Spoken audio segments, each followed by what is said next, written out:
Sveikiname visus susirinkusius čia, šioje šiandienos auditorijoje. Pakvietėm jūs pasiklausyti, kaip sakom, mažųjų istorijų iš Sidabro merginos retušuota Baltijos šalių fotografijos istorija parodos, kuri tikrai gausi ir sodri įvairiais pasakojimais, trumpais naratyvais ir visokiamis istorijomis. Tai šį kartą mūsų pakviesti svečiai jums tikrai papasakos įdomių ir intriguojančių istorijų. Tai perdodu žodį Laimai, kuri pavadovaus šio vakaro renginiui. Taip, ačiū. Tai labai ačiū Ieva, labai ačiū Nacionaliniai dailės galerijai, labai ačiū parodos Sidabro merginos viena iš kuratorių Agnei Narušytei, kad sugalvojo ne tik tai šitą renginį, bet apskritai pasitarusi su Paulina Pukyte įtraukti šitą nuostabią autorę ir į parodą ir dabar surengti šitą vakarą. Taigi dabar aš pristatysiu pagrindinius dalyvius, nors man atrodo visi, kurie čia yra ir yra pagrindiniai. Tai pirmiausia, salėje mes turime gerbiamą Silviją Lomsargytę Pukienę, kurigi ir yra Dita, šios knygos autorė ir pagrindinė herojė, ji yra čia ir aš tikiuosi prie mūsų prisijungs. Tada mes turime jos dukrą, menininkę Pauliną Eglę Pukytę, kuri taip pat yra ir rašytoja, ir labai įdomi eksperimentuotoja su kalba, ir poetė, ir dramaturgė. Tada mes dalyvius vardijame toliau ir yra kuratorė, menotyrininkė, dailės kritikė, 7 meno dienų redaktorė, daktarė Agnė Narušytė. Ir turime literatą, literatūrologą ir labai įdomaus blogo autorių Virgilijų Gasiliūną, kuris man yra tas žmogus, iš kurio visada gauni kažkokius pačius įdomiausius, netikėčiausius literatūros faktus, įvykius ir, kas svarbiausia, tų įvykių jungtis ir kažkokias įdomias idėjas. Taigi, o vakarą vesiu aš, menotyrininkė Laima Kreivytė. Nenoriu ilgai užtęsti, mes turbūt visos čia turėsime daug gražių žodžių pasakyti, bet pradėsiu, Agne, nuo tavęs dėl to, kad tu buvai tas žmogus, kuris į tokią vis dėlto tankę parodą, kuri iš tikrųjų yra nuotraukų miškas ir nedaug ten yra iš kiekvienos Baltijos šalies tik po 7 fotografės, bet toje parodoje atsiranda vietos šitam gražiam autobiografiniam pasakojimui ir norėčiau tada ir paklausti tavęs, kaip ši knyga atsirado, kodėl tu supratai, kad jinai turi būti parodoje, bet to tu parašai labai gražų komentarą į LRT, tai dabar ir papasakok visą tą knygos kelią į parodą. Ir į šitą pristatymą. Ačiū Laima už tokį puikų visų dalyvių pristatymą. Taip, tai šiaip dėl to kalta yra visų pirma Veronika Šleivytė, kuri yra parodos dalyvė, viena iš vadinamųjų Sidabro merginų. Ji buvo dailininkė, grafikė, tapytoja, bet jaunystėje ir labai daug fotografavo. Fotografavo ir vėliau, bet žymiai mažiau. Ir mes su Milda Dainovskyte esam šitoj galerijoje dariusios jos parodą ne taip seniai. Tai buvo toks truputį iššūkis, ką parodyti iš Šleivytės, kad neatrodytų, kad viskas jau matyta. Ir kartu jos, kadangi yra išlikęs didžiulis fotografijų archyvas, skirtingai negu kitų Sidabro merginų, kur tų fotografijų yra mažai arba išvis ten viena kita. Tai Šleivytė veržėsi tiesiog visur į parodą lindo ir mes visaip turėjom tas rautas stabdyti ir vis ieškojom ko nors, kas būtų ne Šleivytė.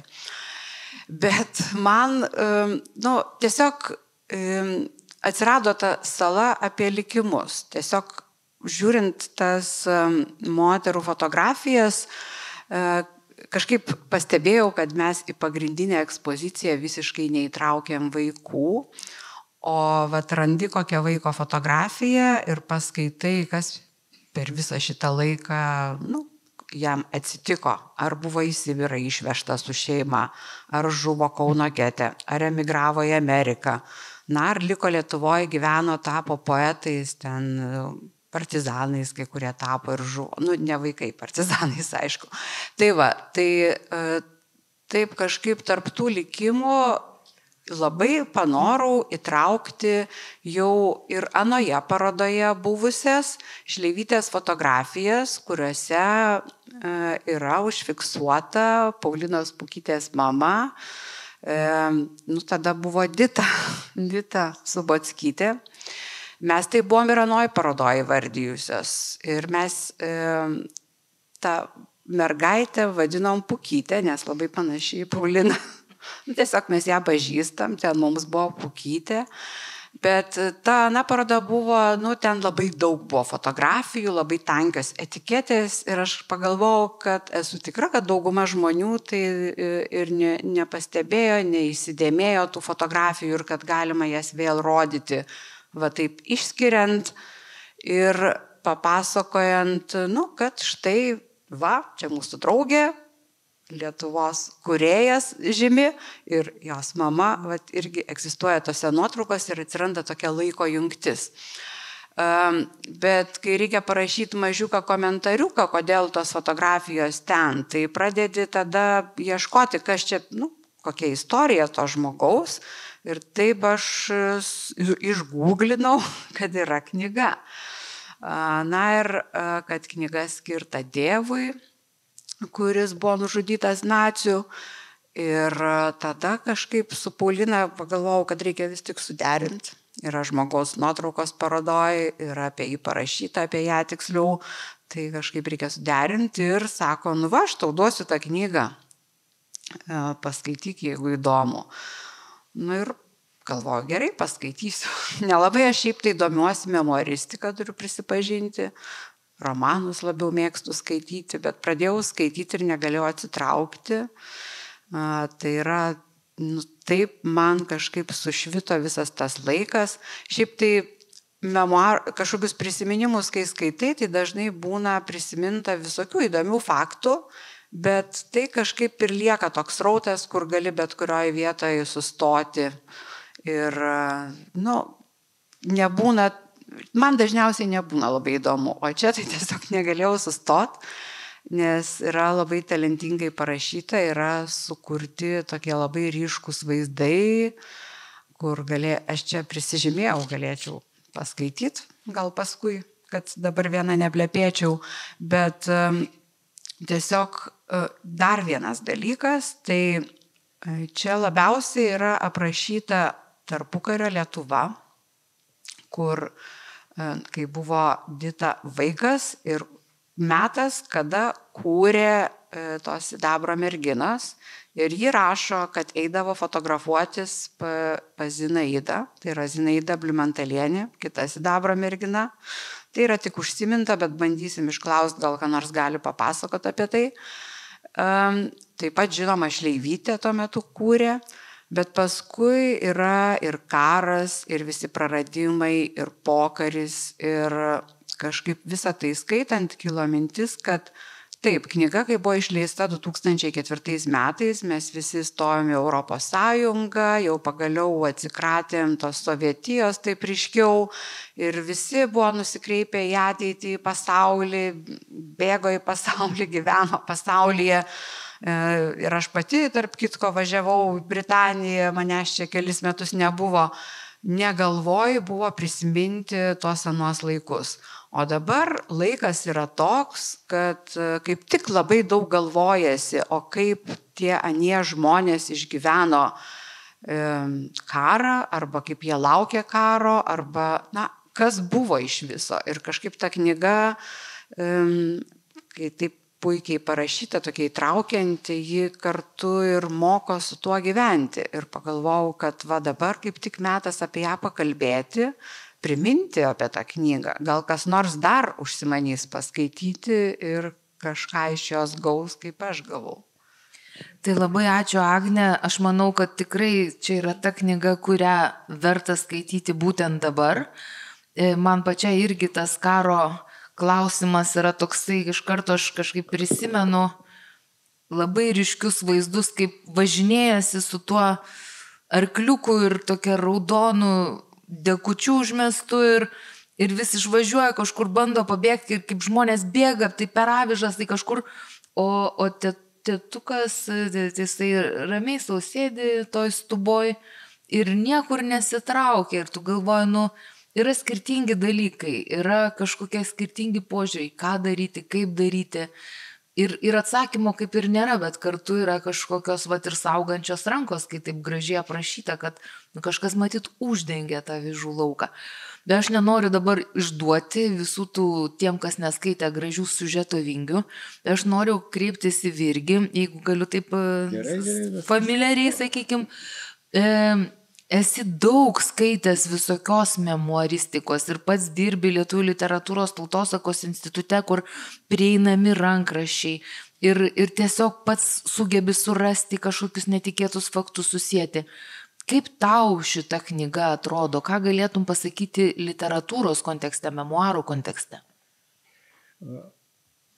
Šiaip tai, aš čia toks prielipas prie žmonių, kuriem labai svarbus vaizdai, aš čia būčiau prie tų raidžių gerbėjų, kurie linkę daugiau skaityti ir kliautis tekstu.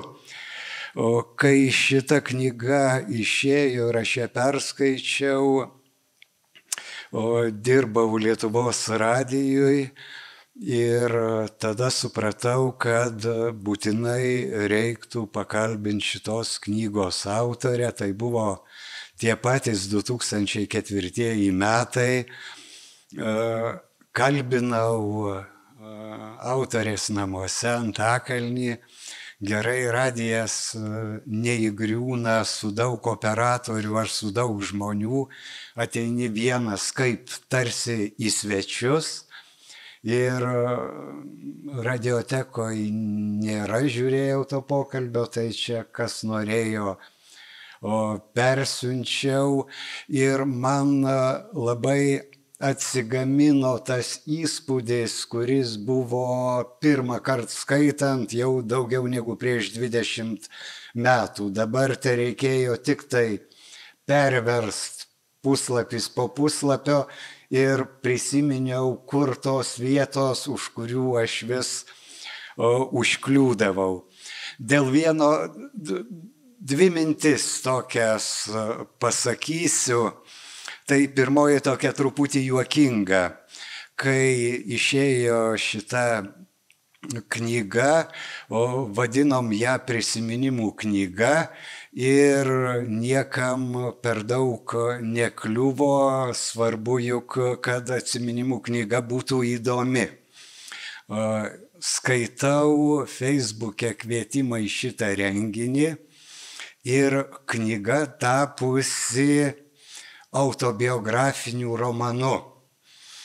Ir juokais pagalvojau, kad ir prisiminęs ir kitas knygas, norisi įvardinti tokią keistą tendenciją, kad jeigu koks nors tekstas yra tarsi įvardijant priskiriamas prie meninių, tai tarsi jis jau turėtų būti vertingesnis lyg ir. Nors mano seno diedo manimu, kuo mažiau išmislų, tuo daugiau vertės. Bet tai čia toks šiaip pastebėjimas. Čia daug ir rodoma nuotraukų ir knygoje pačioj yra, man atrodo, bent jau kiek aš žiūrėjau, tai kokie 4/5 yra ir knygoje tų pačių nuotraukų, kurias jūs dabar žiūrit. Ir tai yra vaizdai. Bet kaip mėgstanti šiaip jau labiau skaityti, pagalvojau apie tokį dalyką, kad yra pasakymas vaizdingas pasakojimas. Vaizdingas pasakojimas, kur nėra jokių iliustracijų, nei pieštų, nei ką, bet vis tiek mes tokį pasakojimą vadinam vaizdingu. Tai yra pasakojimą, kuris pažadina vaizduotę ir mūsų galva prikuria daugybę ryškių jau nebe vaizdų, o jeigu preciziškai šnekant vaizdinių. Ir, dėja, tų vaizdinių neparodysi ekrane, nepakabinsi ant sienos neatspausdinsi, bet mano supratimu, tikro, talentingai parašyto teksto viena iš savybių žadinti skaitytojo vaizduotę. Ir tiesiog pavyzdys. Vienas pavyzdys, aš jums paskaitysiu ir paskui galėsim pasišnekėti kelis dalykus, kurie, jeigu būtų nufotografuoti, jūs sakytumėt, kokios geros nuotraukos, galima parodoje rodyti. Deja, man atrodo, nuotraukų neišeis, bet yra vaizdiniai. Čia yra pasakojimai sukabinti keli apie vietą, apie Šventos Gertrūdos bažnyčią arba Šaričių bažnyčią. Šaričių kieme pilna žaliuojančių krūmų ir medžių. Už jų slepiasi dvi paauglės ir užsikosėdamos bando traukti pigių cigarečių moka dūmą. Tos paauglės gimnazistės Dita ir Protelė. Kompozitoriaus Miko dukra gyvena Kipro Petrausko gatvėje, Petrauskų name 1. aukšte. Nei man, nei jai į gimnaziją eiti nereikia per Laisvės alėją, bet mudvi vis kažkaip ten atsiduriam. Ir nepamirštam užsukti į Šarites. Sovietai bažnytėlę paverčia vaistų sandėlių. Bažnyčios prieigos apauga garažais. Galiausiai kieme esanti komunistų įstaiga sugalvoja padauginti kabinetų savo valdininkams ir per kelis žingsnius nuo bažnyčios ima mūryti ypatingo tvirtumo pamatus, kad stovėtų 1000 metų. Kaip tas Hitlerio reichas. Nereikalingas gruntas vežamas užmiestin draugės su čia kadaise laidotų vienuolių kaulais ir kaukolėmis. Atgimimui brestant, atvažiavus į Kauną komandiruotėn, pamatau tokį liūdną Šaričių vaizdą. Skundžiuos tuometiniam kultūros fondo vadovui profesoriui Česlovui Kudabai. Bet profesorius ne visagalis ir jo akise liūdesys. Žinau, sako, mačiau ir su tos įstaigos vadovu kalbėjau. Viršininkas pirmiausia pasiteiravo, kas aš toks, o paskui pareiškė, kad dėl kažkokios senienos niekas pradėtos statybos nestabdys. Citatos pabaiga. Mano supratimu, čia yra pusė puslapio.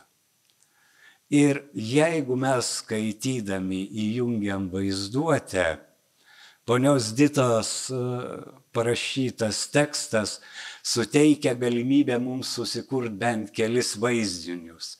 Ta romantiška pasislėpusių prie bažnyčios rūkančių gimnaziščių, paskui tų kaulų atsiveriančių, rengiant kapinės. Ir pagaliau, bet čiagi apie sovietmetį ir nomenklatūrą paroda yra. Tai labai galima įsivaizduoti tokią nuotrauką, kur Kudaba ateina pas viršininką, kuris pasako, dėl kažkokių niekų mes čia savo rimtų planų tai jau nežadam stabdyti. Tai va, o šitos knygos, aišku, nusipirkti, nežinau, nors reiktų pabandyti per seną LT, vargu. Ją išleido Kauno leidykla Jotema. Tai didesnė tikimybė, kad jeigu lankotės Kaune ir yra kažkas panašaus į antikvariatą, visai galimas dalykas, kad kas nors atnešė. O šiaip aš tikiuosi, kad bent jau didesnėse viešosiose bibliotekose šitą knygą galima rasti. Ir mano supratimu, tai yra labai pagal atminties veikimo dėsnius parašyta knyga. Mes niekada neprisimenam nuo pradžios iki pabaigos. Mums visada atmintis prikelia epizodą kokį nors fragmentą. Dėl to ir šita knyga yra iš fragmentų ir dalis fragmentų netgi prasideda tritaškiu. Žodžiu, daugtaškis ne kaip mums įprasta teksto pabaigoje, kad dar ten tęsiasi, bet ir pradžioje, kad ir pradžia yra praleista. Žodžiu, tarsi atminties koks žibintas krinta į tam tikrą epizodą. Jis yra prisimenamas, užfiksuojamas ir aprašomas. Gali būti šalia ne visai susiję, bet to žmogaus, kuris pasakoja, atmintyje yra susiję. Tada maniau, kad tai yra prieš 20 su viršums metų, kad tai yra viena vertingiausių atsiminimų knygų, taip pat manau ir dabar, žodžiu, esu konservatorius, nedaug dievė, mano nuomonė nesikeičia. Tai yra puikiai prisiminimų knyga. Tai va tokie, kas atsigamino ir kelios tos mintys. Labai ačiū, gerai, kad šitame besikeičiančiame pasaulyje yra kažkas pastovaus. Tikrai nuostabu, aš taip džiaugiuosi, kad yra žmonių, kurie nekeičia savo nuomonės ir tikrai verta jos nekeisti tokiu atveju. Galvoju iš savo varpinės, kad Dita parašyta tada ir tada jai dirva, kaip Agnė jau užsiminė, nebuvo tokia palanki, nes mes dar per mažą turėjom atstumą gilintis į tai, kas nutiko, kai kurių temų iš viso vengėme, nesugebėjome apie tai nei mąstyti, nei kalbėti, nei jo labiau rašyti. Ir dabar yra kaip tik tas laikas, kur mums staiga visą tai tampa aktualu, pradeda rūpėti, įskaitant karo refleksijas ir, pavyzdžiui, tokį dalyką, kad jau šitoje knygoje yra parašyta, kad Lermontovas pasižymėjo ten aršiai galabydamas čečėnus ir pravesta ta paralelė ir taip kažkaip galvoju, bet tai čia mes tik tai visai neseniai su ta ukrainiečių jau tą invaziją plataus masto pradėjom suvokti, kad ta didžioji rusų kultūra yra labai smarkiai imperialistiškai įkrauta ir panašiai, o tada mes kažkaip lik ir nesusijom daug dalykų. O čia jau visos tos jungtis yra atskleistos, parašytos, nepaisant to, kad Dita labai mėgo poeziją ir tebemėgsta, ir skaitė, ir tas Lermontovas kažkurio momentu patiko.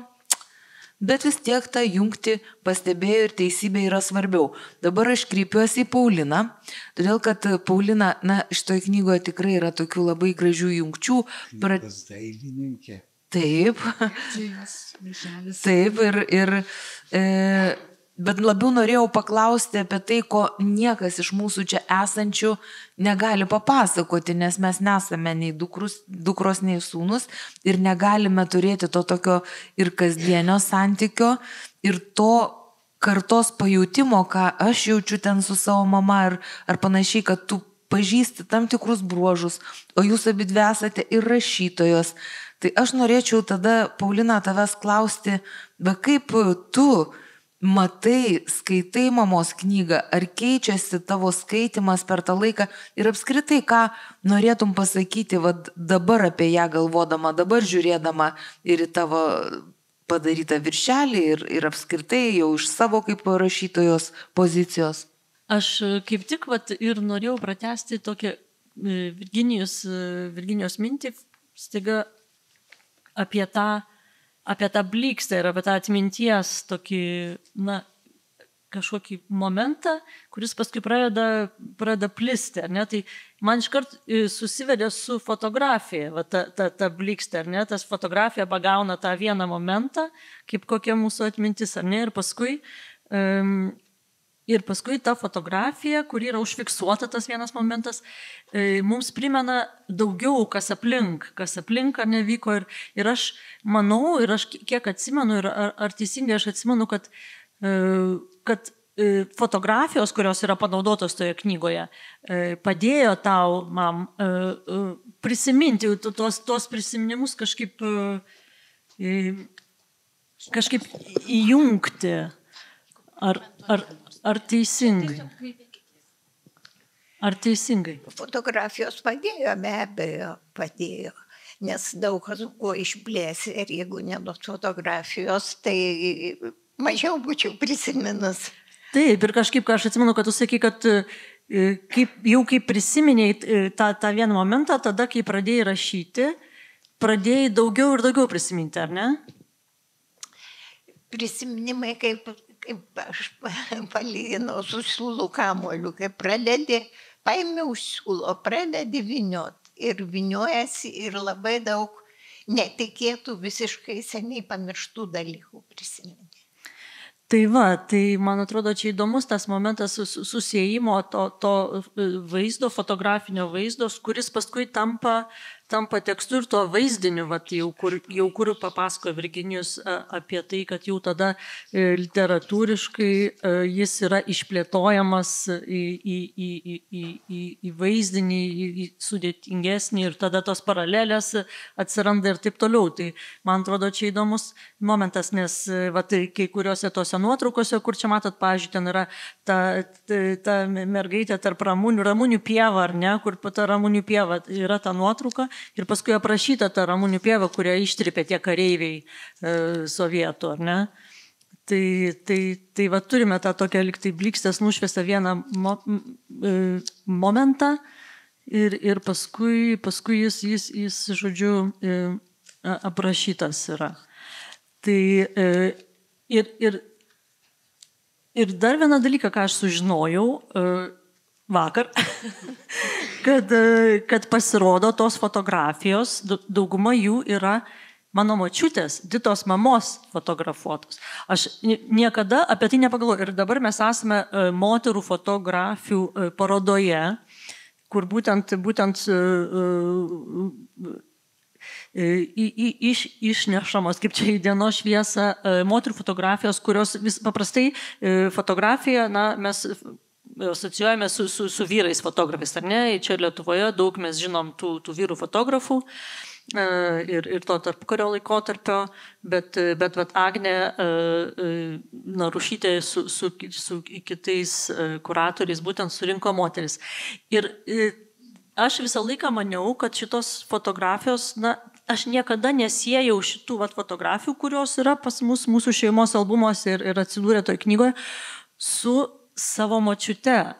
Aš niekaip negalėjau įsivaizduoti, kad jinai fotografavo, nes kiek aš atsimenu močiutę, jos su fotoaparatu aš nesėjau niekaip. Aš atsimenu tą fotoaparatą, kuris buvo pas mūsų namuose ir mes jau paskui pradėjom su juo žaisti, Akfa toksai ištraukiamas fotoaparatas, bet kad ir kiek aš atsimenu jau savo močiutę, kai jau aš jį atsimenu, jinai ir fotoaparatas man niekaip nesusisėjo, o pasirodo, jinai mėgo fotografuoti, taip man?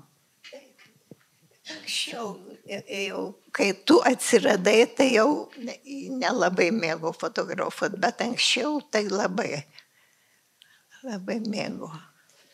Ir čia turbūt jos nuotraukų pasitaiko, ar ne, šitam? Taip, tik tai dėja, aš negaliu atskirti dabar, aš nežinau, kurios jos darytos, o kurios ne jos. Viršelis, tikrai jos. Viršelis tai jos tikrai. Nes aš čia savo trigrašį noriu įkišti, skaitant knygą, tai man dar labai krito į akis ir tos fotografijos, kur aš vis galvojau, kad tikrai ne kiekvienas galėtų sudėlioti tokį įdomų pasakojimą iš fotografijų. Kad yra tas jūsų archyvas, žodžiu, kažkas fotografavo. Dabar aš kai vėl paskaičiau ruošdamasi knygą, taip vietomis iš naujo, tai pamačiau, kad pačioj pradžioje jūs parašėt, kad mama Agfa parduotuvėje nusipirko fotoaparatą. Ir yra tik tas sakinys, daugiau nieko.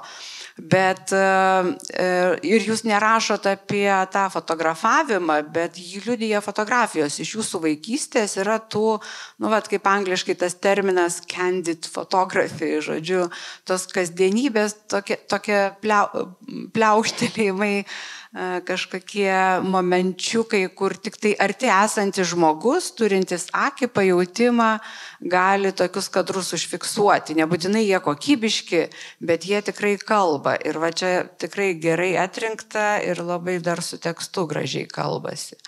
O aš, jeigu dar galima, tą trigrašį pratęsiu apie pievą. Vat Paulina paminėjo fotografijas ir kad ta Ramunių pieva kažkaip tas vaizdinys iškyla dėl to, kad tas fotografijos yra, tai vat šiandien irgi suradau tą pievą. Man irgi buvo labai lengva toj knygoje surasti vietas, įsiminusias kažkaip jos vieta yra. Tai vat aš paskaitysiu. Gerai. Kaip gerai menu tą pievą pilna gražiausių pasaulyje gėlių, Ramunių. Dabar ten kupstuotas šabakštynas, o andai anksti pavasarį pieva nesiskiria nuo kitų Vytauto parko vėjų. Žalia ir tiek. Kitas vėjas sargai pjauna, jos lieka vienodai žalios ir lygios, o ta pieva neliečiama. Ji išveši kaip pašėlus. Čia viskas kvepia, dūzgia ir stiebėsi aukštyn, kol pražysta Ramunės. Birželį kasdien tikrinu. Ar jau žydi?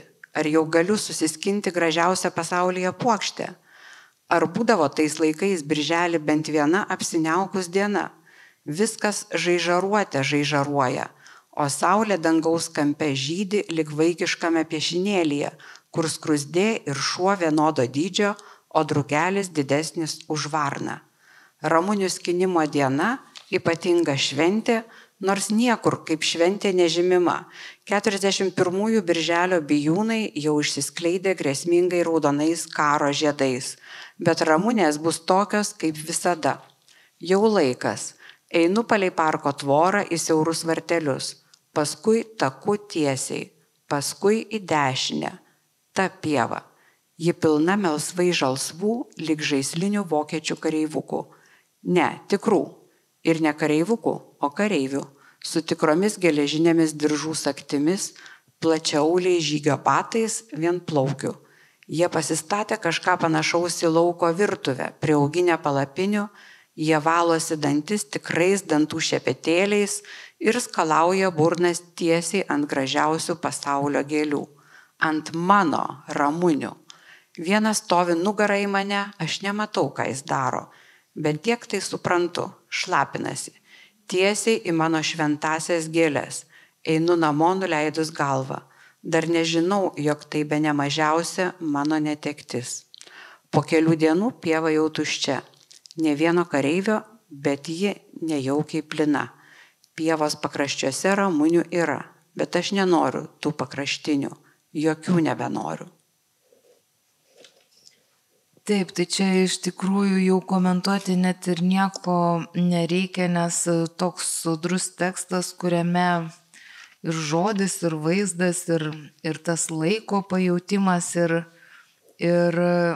jaunos mergaitės tas pojūtis, pirmas gal susidūrimas su karu, toks skausmingas per kontrastą tarp gėlės ir tarp tos tokios brutalios jėgos.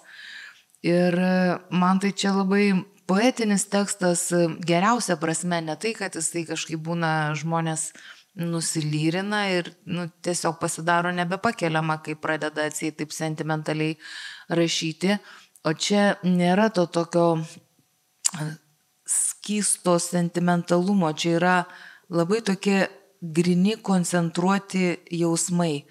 Ir tai veikia labai, labai stipriai ir aš kažkaip atpažįstu tą poetinę sielą ir aš suprantu, kodėl Dita rašė eilėraščius, nes ji turi visą tą poetinį jutimą kalbos ir man užtat taip gaila, kad knygoje aprašyta, kaip jinai ėjo ir į Vilniaus šiukšliadėžės tas stalinistinės tulpės formos po vieną lapą savo tos eilėraščius visam mieste mėtė, man tiesiog širdis skauda, aš galvoju, kaip gaila, kad aš negalėjau eiti iš paskos, nes tiesiog manęs nebuvo ir traukiauti ten tų eilėraščių iš tų šiukšliadės, toks performances, nu, man tikrai skauda širdį, tai nežinau, ar jums neskauda širdies, aš norėčiau paklausti autorės. Jau dabar nebeskauda, kažkada skaudėjo bent kiek, o dabar ne. Nes kažkaip, nu, norėčiau aš tikėti, kad egzistuoja kažkoksai tų neparašytų eilėraščių arba tų išbraukytų, tų išmestų, neišgirstų eilėraščių kažkoks rojus ir jie kažkaip išplaukia per sapnus gal į tą paviršių, nes, nu, man atrodo, kad negali tokie dalykai kažkaip pradingti, o gal jie persikelia va į dukros kūrybą ar kažkaip ir sunku pasakyti, aš dabar bandysiu šitą šamanišką misiją užmesti literatūrologui, nes mano jau būrėjo sugebėjimai čia baigėsi, tai aš tada į Virgį žiūriu ir galvoju, nu tai ką čia mes galėtume iš to laiko išburti? Oi, esu bjaurus cinikas, manau, kad taip ir turi būti, išlieka tik tai labai maža dalis to, kas yra sukuriama gražaus, matyt, taip ir turi būti, o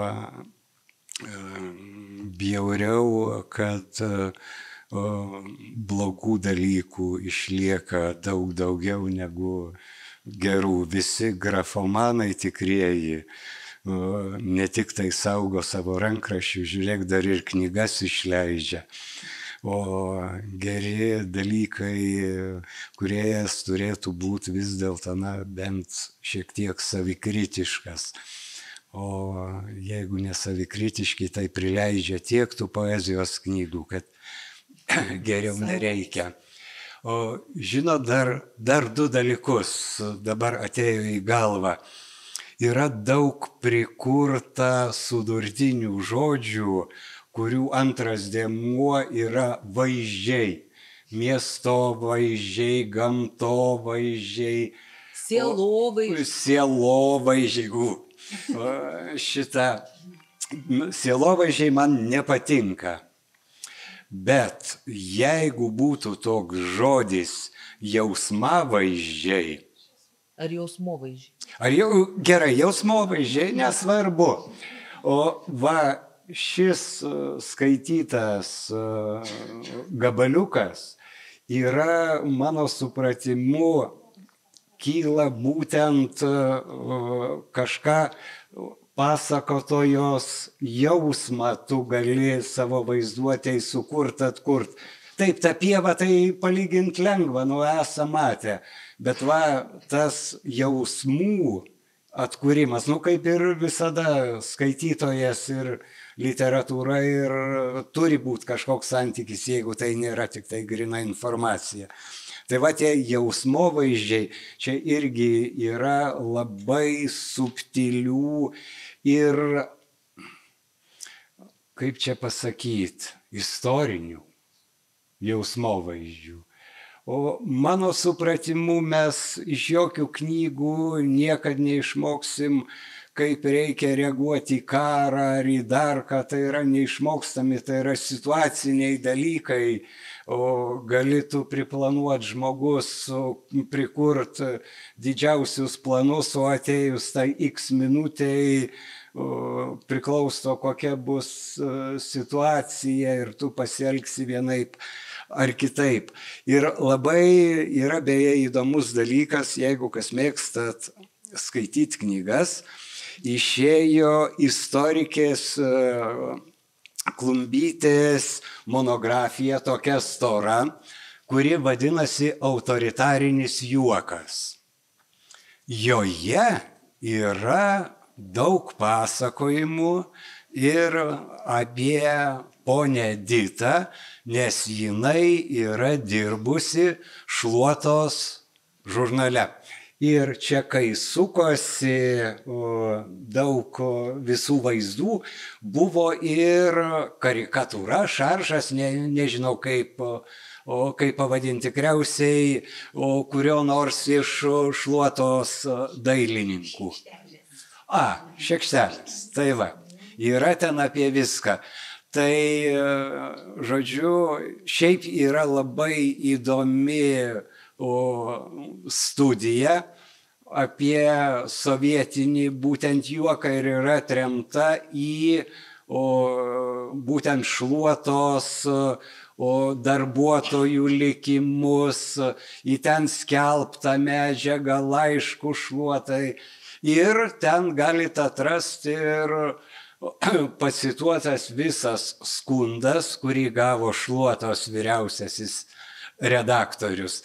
Tai čia šiaip tik tai pasakau, kas ten yra, dėl ko, ir yra pačios ponios Ditos paskui paaiškinimas, kaip ten, kur teisybė, kur grynas prasimanimas. Tai va, jeigu norėsit dar papildomai apie ponę Ditą kaip žmogų dirbus ir Šluotos redaktoriui, ne tik tai vertėja, ne tik tai radijui dirbusi žmogų, gali dar ir šitą knygą paskaityti. O dabar aš pamiršau, primink, Virginijau, ar ten yra atsakymas to redaktoriaus? Jetskau. O ten yra perpasakota, kaip gražiai nuleido ir, žodžiu, apsaugojo. Taip, nes pas tave yra tas... Man atrodo, dabar jau jūs turite trumpai papasakoti, nes jau visi suintriguoti.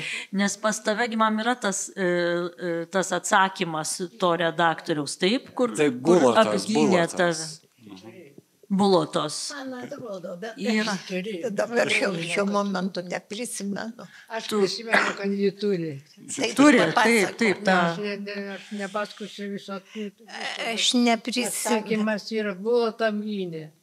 Taip. Aš neprisimenu. Mes gal ištrauksim tą laišką. Vyriausias redaktorius apgynė. Taip, vyriausias redaktorius Juozas Bulota bendrai buvo labai kilnus žmogus ir labai daug yra gero padaręs daugam. Daugeliu žurnalistų ir rimtų žurnalistų ir nelabai rimtų visokių, bet jis visada visiems labai padėdavo. Ir kas įdomiausia, šita knyga yra cituojama ir netgi pirmojo skyriaus, kuris yra apie pirmojo sovietmečio humorą kaip moto parinkta iš šitos knygos. Ir autorė dar 18 metais kalbėjosi su ponia Dita. Čia, kad nebūtų tik tai viena, kadangi mes neleidėjai, tai vienos knygos reklamuoti visai nebūtina. Šiaip žmonių gyvenimai yra įdomus, tik tai tiek, kad ačiū Dievui, kad jūs nusprendėt vis dėlto užrašyti tada. O kiek žmonių atsisėdi ir tau pasakoja, tai jūs užrašykit. Nu gal kada nors. Ir viskas nuplaukia. Tai dėl to sakau, dalis turi matyti. Toks likimas, kad dalis gražių dalykų turi dingti tiesiog. Bet čia ne tik užrašyta. Tenka skaityti tokius užrašytus, aš jau minėjau, ir tikrai ne visada įdomu, tiksliau, įdomus visokie prisiminimai, nuotykiai, įvykiai, bet kas pagauna šitoj knygoje, tai kad kažkaip tai yra ne tik tas, kaip ir mano, ir jūsų taip pat skaitytame epizode yra ne tik aprašymas, kažkoks faktas, kad tai buvo, bet yra ir toks įėjimas į vidų kažkaip to prisiminimo, kur jis tampa tavo vaizduotėje toks apčiuopiamas jis įgyja tiesiog ir erdviškumą, ir ten pradedi jausti ir kvapus, ir garsus, nesvarbu, ar jie aprašyti, bet tiesiog... Duodama pakankamai tų tokių impulsų, kad tu galėtum sukurti. Taip, jisai jau yra daugiau negu tiesiog galima buvo užrašyti o tokį faktą, kad ėjau skinti ramunių ir ten pamačiau kareivius ir vieną šlapinosi. Žodžiu, vokiečių kareiviai, taip pirmą kartą susidūriau, pavyzdžiui, su vokiečių kareiviais. Visiškai galima, aš taip įsivaizduoju, kad šiaip vadas žmogus, iš kurio prisiminimus užrašinėjai, tai pradžiai taip kažkaip ir papasakotų. Bet kaip Silvija arba Dita, nežinau kaip ir vadinti, nes vardas buvo pakeistas, taip, gelbėjant.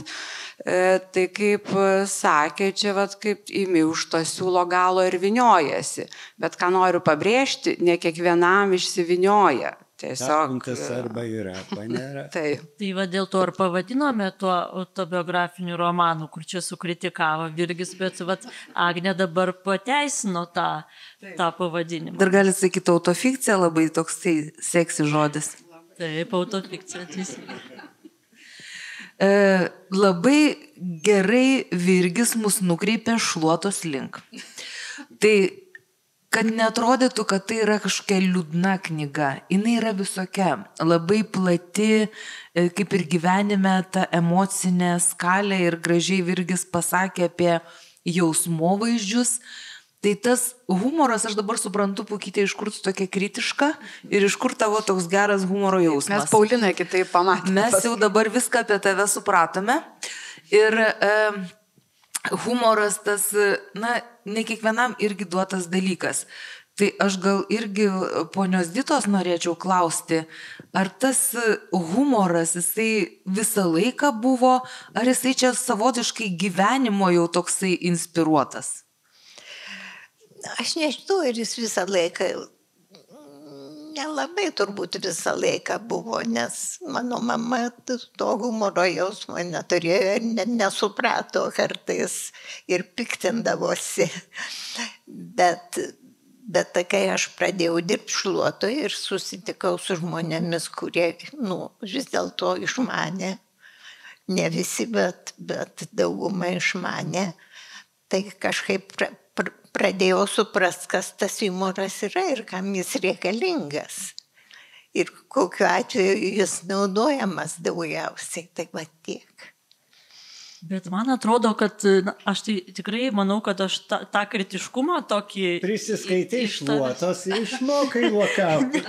Ne, iš tavęs aš manau, nes pas tave buvo visada tas toksai aštrus, toks pakomentavimas kritiškas.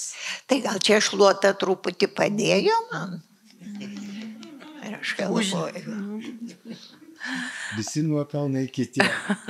Aš manau, kad pati Šluota, kaip ir koks siurblys, jis pats nesiurbė, nors dabar jau yra tokie, kur ten ropoja ir siurbė. Bet šiaip tai paprastai, bent jau Šluotai, tai reikia tų šluojančių rankų.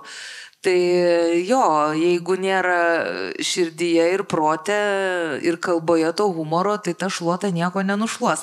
Bet aš vis noriu, Agnė tiek daug prisižymėjo, aš noriu, kad mes kalbėdami apie knygą nepamirštume ir knygos ir vis kokią nors gražią ištrauką paskaitytume.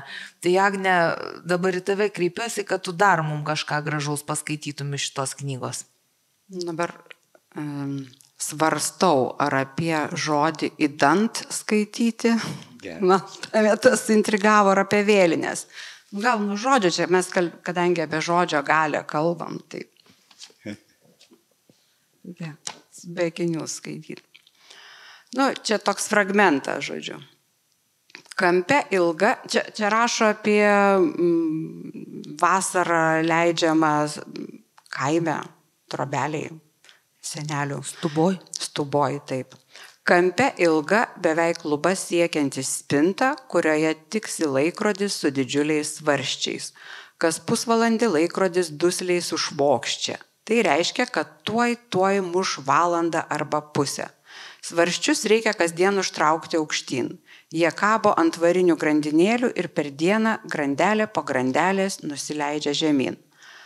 Ant balto keturkampio ciferblato su dideliais romėniškais skaitmenimis 4 kartus išpieštas tas pats raitelis. Jis pasipuošęs, su juoda žokėjaus kepuraitė, trumpu raudonu švarku, baltomis kelnėmis ir siaurais auliniais batais. Vienam kampe jis vedasi žirgą už pavadžio, kitam joja, trečiam šuoliais lekia, o 4 guli nusivertęs nuo žirgo, gal jau nebegyvas. Visada turėjau vilties, kad rodikliai kylant aukštyn, raitelis atsistos, paims žirgą už pavadžio ir vėl lėks per minutes ir valandas. Ir tada, ir po daugelio metų nesupratau, ką tai turėjo reikšti.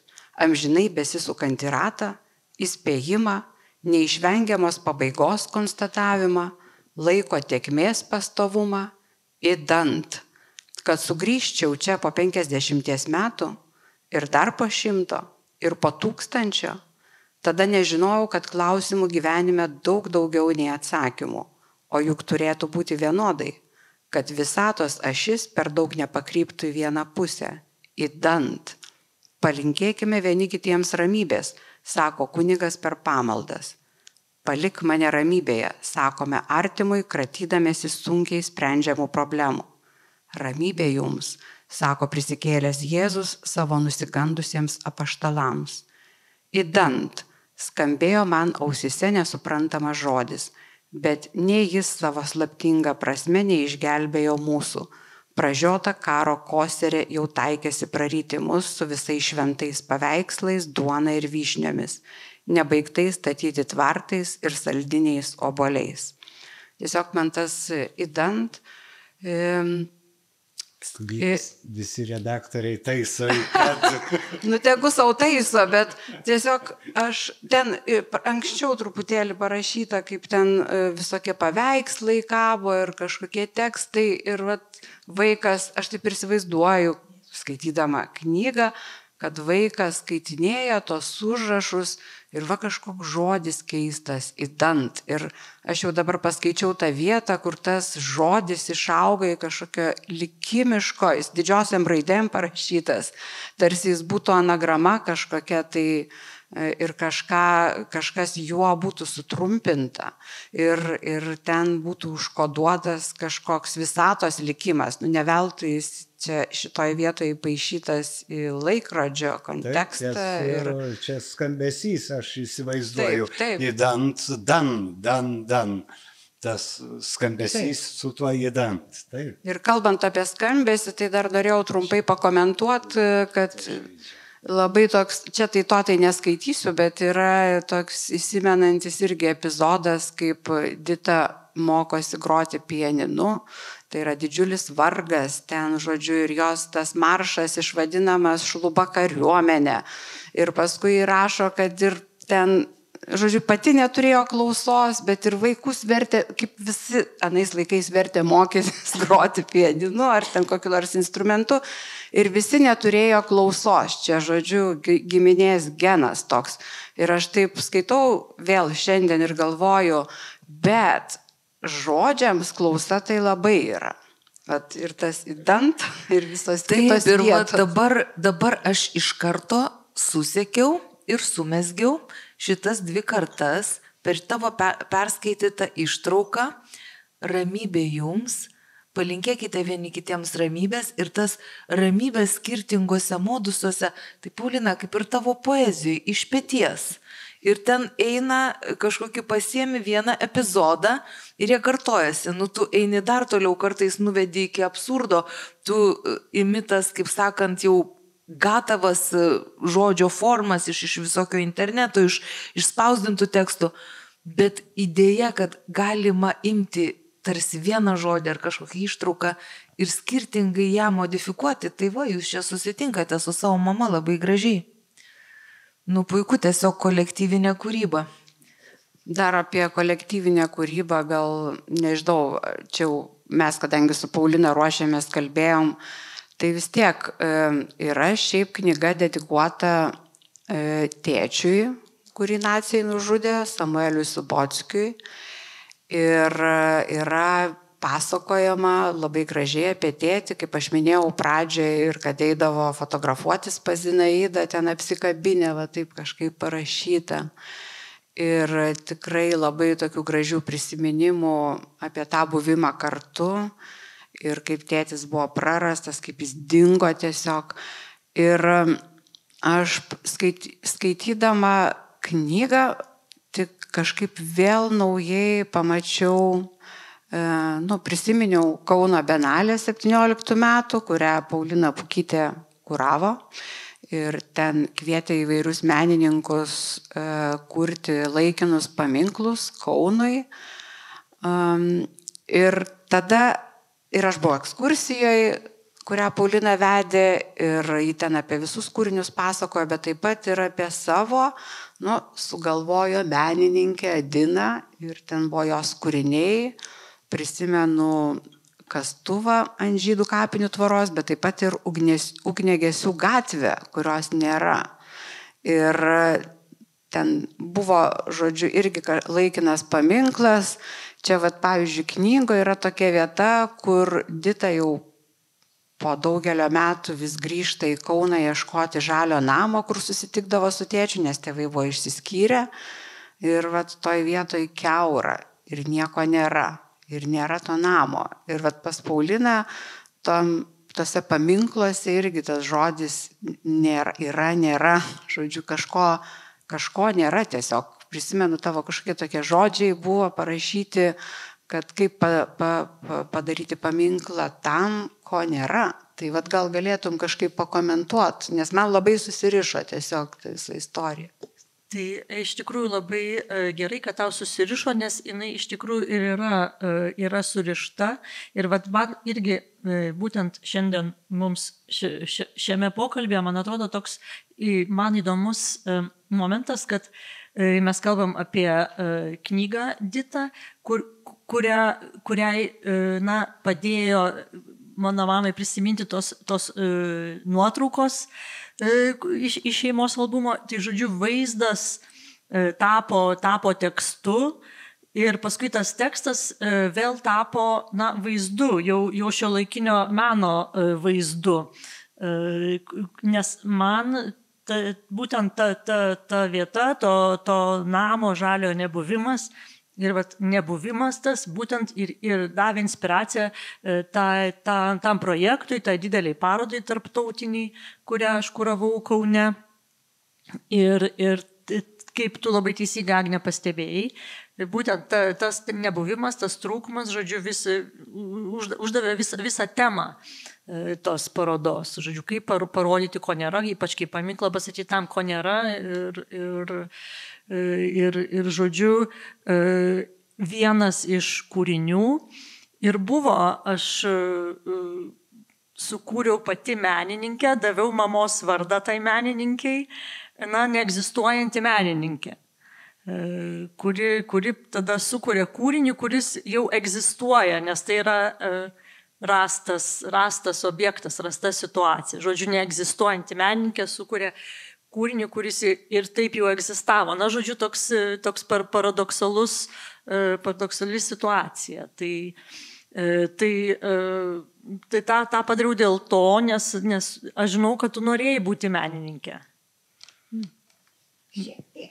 Norėjai, bet netapai.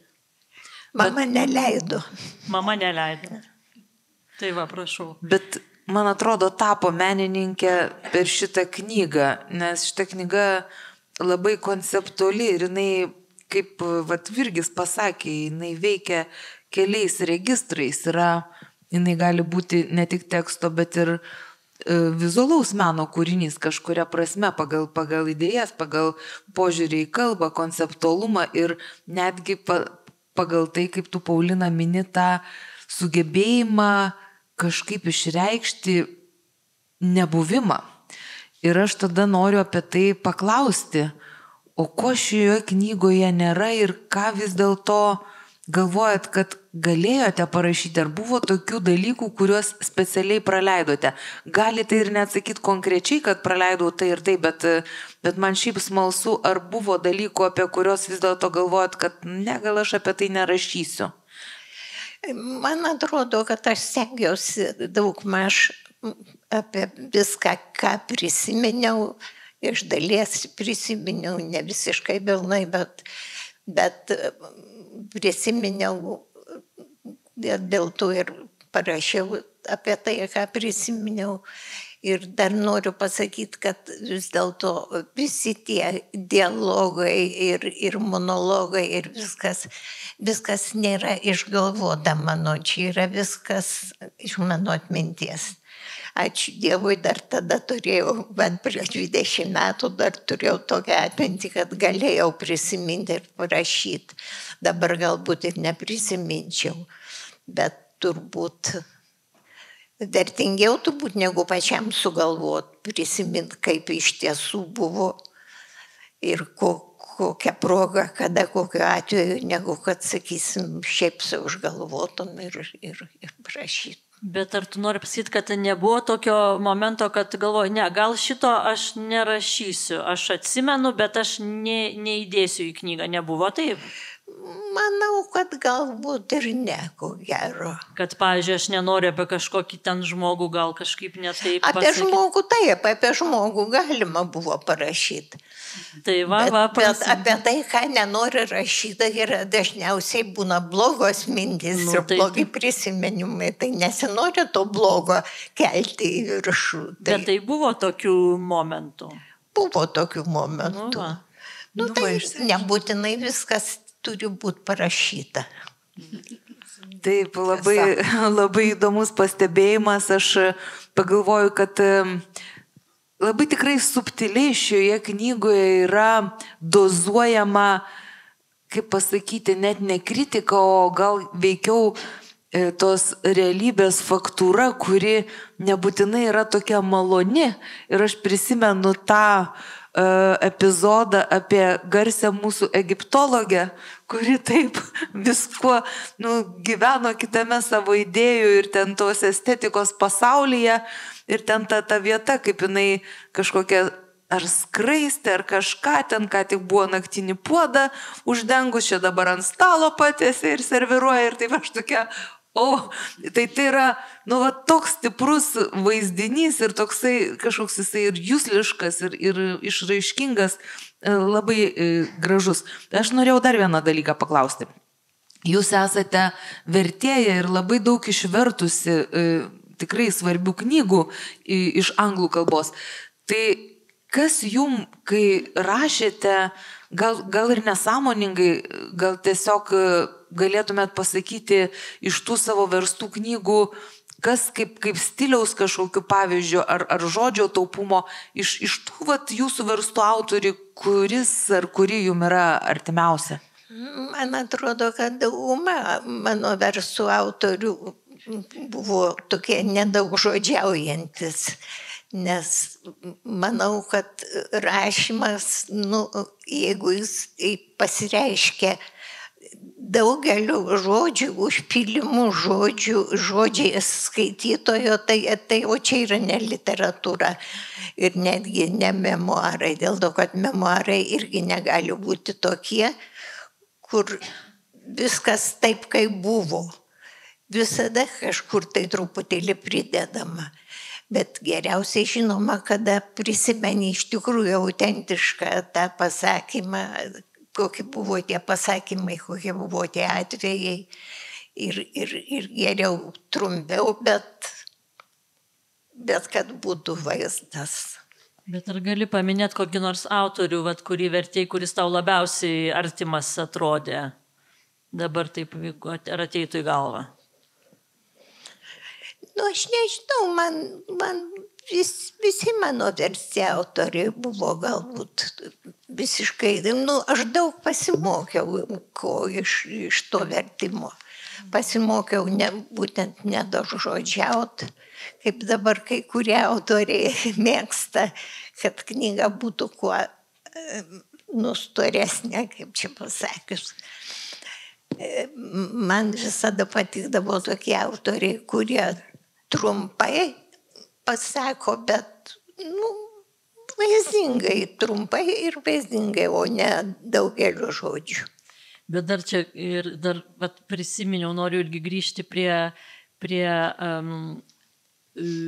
egiptologės, tai ir grįžtam prie buto to, kur ir Veronika Šleivytė, žodžiu, čia tos istorijos tai čia yra mano močiutės butas, kuriame ir Veronika Šleivytė nuomavo kambarį vienu metu, o kitų metų nuomavo kambarį Arcimavičienė, taip, garsi egiptologė, apie kurią irgi čia buvo paroda neseniai, žodžiu, tame bute, būtent mano mamos, kai ji buvo maža butės, tos moteris, būtent per ten, žodžiu. Savas kambarys. Toks kažkoks savas kambarys, taip. Ir jie po tais laikais gulėjo pas jūs irgi? Ką? Mumija, pasakojo. Mumija. Tai laikė mumiją Holovą. Mumija laikė tą Arcimuvką, taip? Aš neprisimenu mumijos. Man atrodo, kad kai gyveno jau mano mamos bute, jau mumija buvo muziejui. Bet paskui kažkaip tražai, kad liepia išsikraustyti jai, nes ten kažkokia dėl ko ten palauk, aš jau neatsimenu, kad ar ten mumija. Ne, ten tokie buitiniai dalykai. Mumija, žinai, Paulina, toks buitinis dalykas. Pas kiekvieną žmogų po lovogi ten po kelias mumijas guli, žinai. Kasgi tos mumijos neturi. Tai dar matau auditoriją labai tokį smalsę, gal kažkas yra skaitęs, o gal ir neskaitęs, bet šiaip norėtų užduoti klausimą, kad mes nepiknaudžiautume vien tik tai savo tą poziciją. Jau valandą pakalbėjome. Jeigu kartais tų klausimų kiltų, tai būtinai bet kuriuo momentu kelkite ranką ir klauskite, turime retą progą, autorė viską gali patikslinti. O jeigu kol kas tų klausimų nėra, tai aš tada dar paprašysiu Agnės pabaigai paskaityti dar kažkokį gražų... Truputį garsinti dar kažką. Dar. Iš tos knygos. Na ką, tai dabar klausomės dar vieną... Čia vakaras su knyga. Pirmas epizodas, tiksliau jau trečias. Skaito Agnė Narušytė. Ne, tai gal truputį labai tokį šiaip paskui ilgą. Ir čia prie mumijų tiks, bet vieną šitą apie tai, kaip tas rašymas atsiranda, va čia vertimus paminėjo, yra toks trumpas. Be akinių bijau, man toks trumpas. Taip, bet čia toks skyrius apie Jerichovo rožę, Jerichoną, atsiprašau, rožę, bet aš vis nežinau, ką man daryti su savo sparnuota dvasia. Šūsnyje iš anglų kalbos išverstų knygų, mintis geros, bet ne mano. 100 išverstų filmų, 100 gyvenimų, bet ne mano. Šėtonas neateina, jaunystės nepasiūlo už jokią kainą, taigi imsios plunksnos. Tik prisimenu, Jerichono rožė miega, surišta į marlės skiautelę, ir mano valia vėl ją prikelti, jei tik duosiu lašelį vandens. Nu čia vat kaip ta knyga gimsta. Nuostabus epizodas. Dabar jau tą ilgą paskaityk ir... Bet jeigu nereikia, galiu ir neskaityti. Tai nereikia, taigi vakaras su knyga. Čia iš tikrųjų nuo to epizodo ir kilo mintis, kad reikia pakalbėti apie tą knygą, nes tiesiog aš skaičiau, šalia manęs buvo draugas ir aš neištvėriau, sakau, nu aš tau paskaitysiu dabar gabaliuką. Ir šiaip, jeigu tą apie įdant, tai skaičiau galvodama apie žodį ir tokį asmeninį santykį su žodžiais ir jų skambėsi. Tai šitas yra toks, kur yra sukurtas man labai ryškus vaizdas žodžiais apie vėlinės, bet dar ir su tokiu politiniu komentaru, kuriame ir ironijos yra, čia susiveda daug dalykų. Tai prieškaryje ir pokario pradžioje kapinių takus, takelius užtvenkdavo žmonės. Čia miesto centre Kaune buvo kapinės. Nenutrūkstamas rove, tirštai, kūnas prie kūno ėjo kauniečiai, apeidami kone kiekvieną kvadratą. Tarsi tuo apėjimu, kaip kokie pagonys, suteiktų savo mirusiesiems amžiną pagarbą ir apsaugą. Tokių tankių, vientisų žmonių srautų, šaltą vėlyvą lapkričio vakarą keliaujančių iš niekur į niekur, nebuvau mačiusi nei prieš, nei po to. einančius žmonių srovė neždavo neišvengiamą kryptim. Ar ne taip visi einam kas dieną, kas valandą, tebesislinkdami sąmonę nesuvokiamo trumpumo nuotolį. Lietuvių tauta vieninga, sakytų patriotas. Kokie susipratę Lietuvos piliečiai, sakytų politikas. Katalikai gražiai pagerbė savo mirusiuosius, sakytų kunigas. Lietuviai laikosi neužmiršta tradicijų, sakytų etnografas. Ateina save parodyti, kitų pažiūrėti, sakytų skeptikas. Visi būtų neteisūs, nors kiekvienas turėtų krislelį tiesos. Dabar man bepigu pasakyti nutrintą frazę. Žmonės norėjo būti drauge.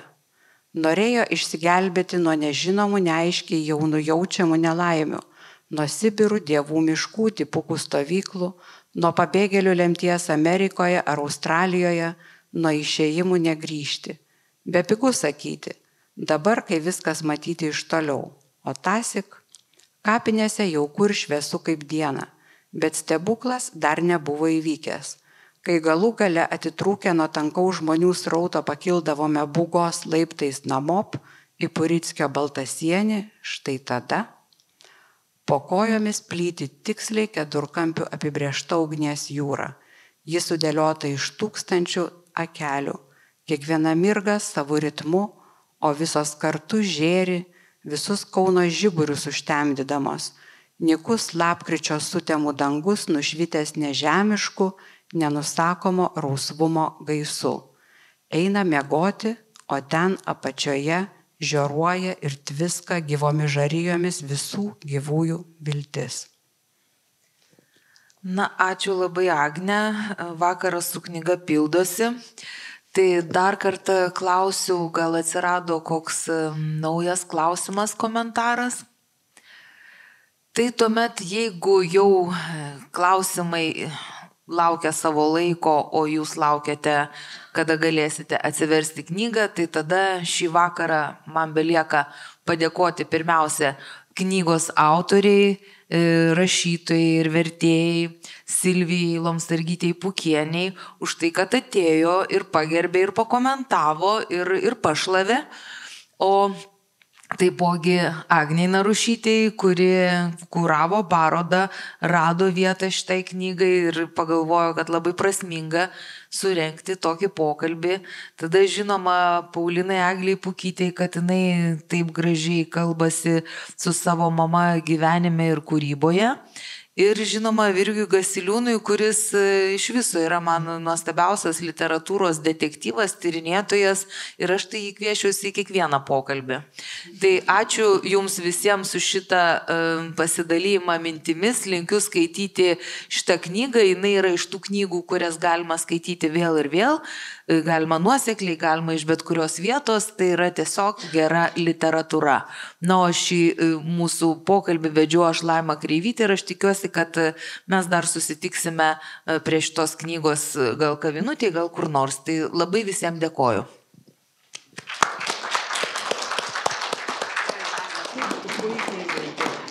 Ačiū, Laimai.